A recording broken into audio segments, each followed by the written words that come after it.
quando você está fazendo jejum, é normal você ter mais vontade de ir à casa de banho. Você vai mais vezes fazer xixi. É normal. O jejum, ele equilibra muito, principalmente aquelas pessoas que têm muita retenção, sentem-se muito inchadas, etc. Inclusive, é um dos motivos pelos quais as pessoas, quando começam a fazer jejum, elas já notam logo, doutor, eu realmente pareço que estou muito mais magra, porque eu já perdi muitas medidas, etc. Muitas vezes isso é água, mas não deixa de ser positivo, porque muitas vezes aquelas pessoas têm o corpo muito edemaciado, né? Isso é negativo. Você não tem que ter nada, né, desequilibrado no seu corpo. E por que acontece isso no jejum? É que ele começa a modular o seu metabolismo glicídico, ou seja, você começa a utilizar glicose, né, como fonte de energia, glicose sua, principalmente a partir do glicogênio, que é o nosso armáriozinho de glicose, onde a gente estoca glicose. Comendo de 3 em 3 horas, como as pessoas acreditam que seja saudável, né, o seu corpo ele nunca utiliza esses depósitos, porque ele está sempre recebendo alimento. Para você utilizar os seus depósitos, você tem que ficar um tempo sem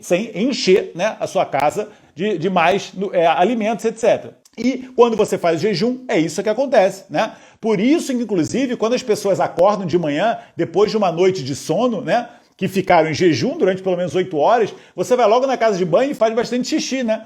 Quanto mais horas você fica, mais vontade você tem de fazer xixi. Por quê? Porque você baixou esses depósitos de glicogênio.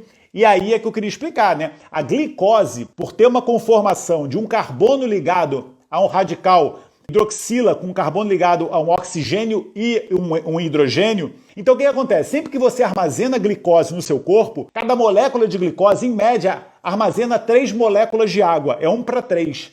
Então, sempre que você começa a utilizar a sua glicose, você começa também a eliminar água. Quando você fica um pouco sem comer, a primeira coisa que o corpo faz é um processo chamado glicogenólise. Ele quebra o glicogênio para ser utilizado como fonte de energia. Nessa quebra, você libera água. E aí você tem mais vontade de ir à casa de banho. Consequentemente, você tem mais sede.